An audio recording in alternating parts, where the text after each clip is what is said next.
Shalom, it's me again. Let's go back into Isaiah chapter 53 and let's look at verse 5. This is Isaiah chapter 53, verse 5. But he was wounded for our transgression, he was bruised for our iniquity. The chastisement of our peace was upon him, and with his stripes we are healed. I have a question for you. If Jesus purchased your healing over 2,000 years ago, when you come into faith in him, why are you still sick if you came to him sick? And if you wasn't sick when you came to him, why is sickness and disease on you now? Because I thought by his stripes we are healed. We was healed. He purchased healing on the cross. And another thing, why is not the followers of Jesus Christ eradicating all the sicknesses and diseases that are in the world? Why are they not invading all these hospitals and praying for the healing of people? Because he already said that you shall lay hands on the sick and they shall recover. Not might. There's a 50-50 chance. He said you shall lay hands on the sick and they shall recover. He said whatever you ask in his name will be given you. So here's these two things. 2,000 years ago, he purchased your healing.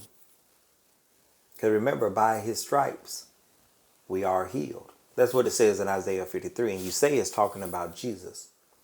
So how do you claim your healing and say he healed you over 2,000 years ago, but you're taking all sorts of medicines to manage your disease? You're talking about how much Jesus loves you and how he is your healer as you're taking your insulin and as you're popping your pills because you're sick. Why is it not working? If Jesus said to call, well, it's written in the New Testament, to call for the elders, they will anoint you in oil, pray for you in the name of the Lord, and you shall be healed. You shall be raised up. Why is that not happening?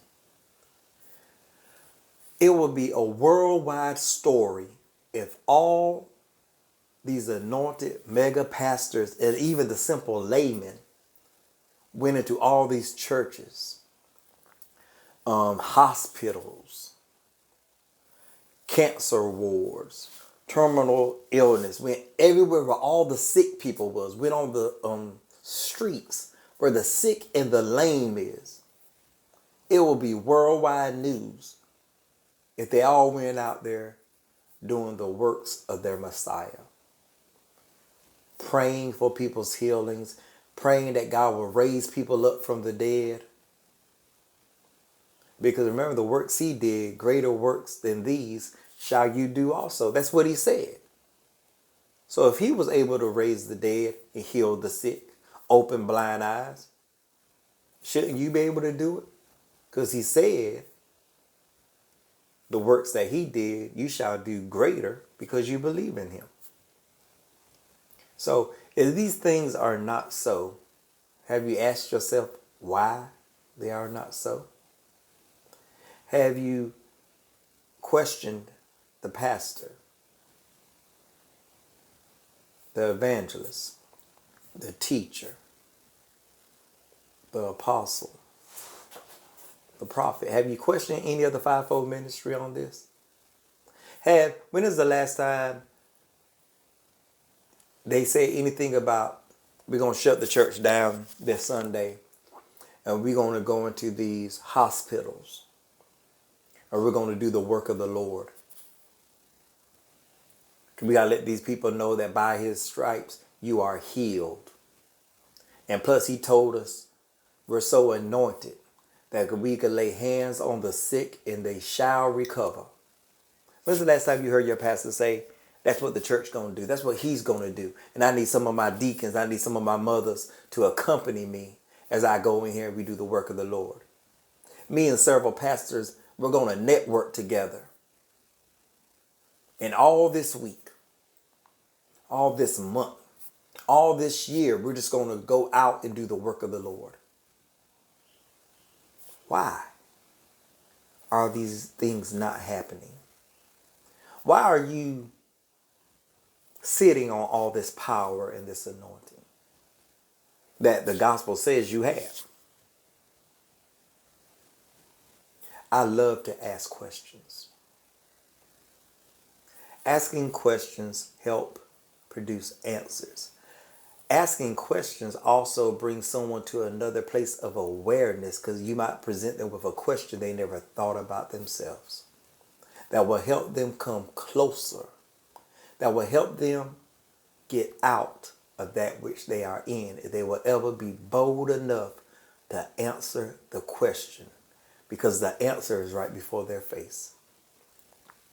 Again, my brothers and sisters, take the time, read Isaiah chapter 53, verse 5.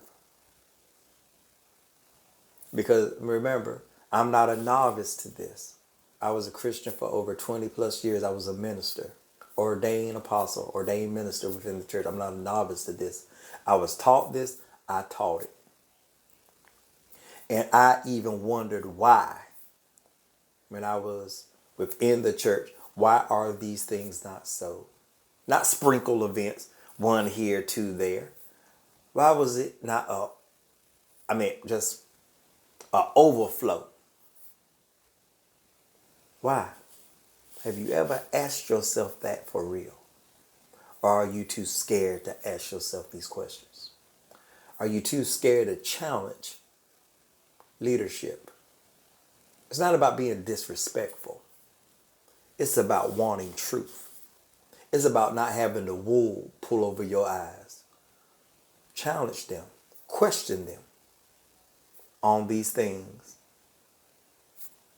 And ask, why are they not being done? Why are these things not so? I've been a Christian for over 20 years dealing with arthritis, dealing with cancer. But by his stripes he is healed. I'm supposed to be healed. Pastor, you done laid hands on me for 10 straight years. But we see in the Gospels, when Jesus laid hands on somebody straightway, that moment, right then, a healing happened. But within the church, you got to wait 6, 17 years, 9 months, 2 weeks. It's supposed to be straightway. Have you asked yourself why these things are not so? My brothers and my sisters, what I want for you is your wholeness. What I want for you is your liberation. I'm going to end with this. I'm going to end now. There's really nothing else I wanted to say. I just wanted to share what I shared. This is your brother Yael Ezra Ben Living. Shalom, love, and blessings.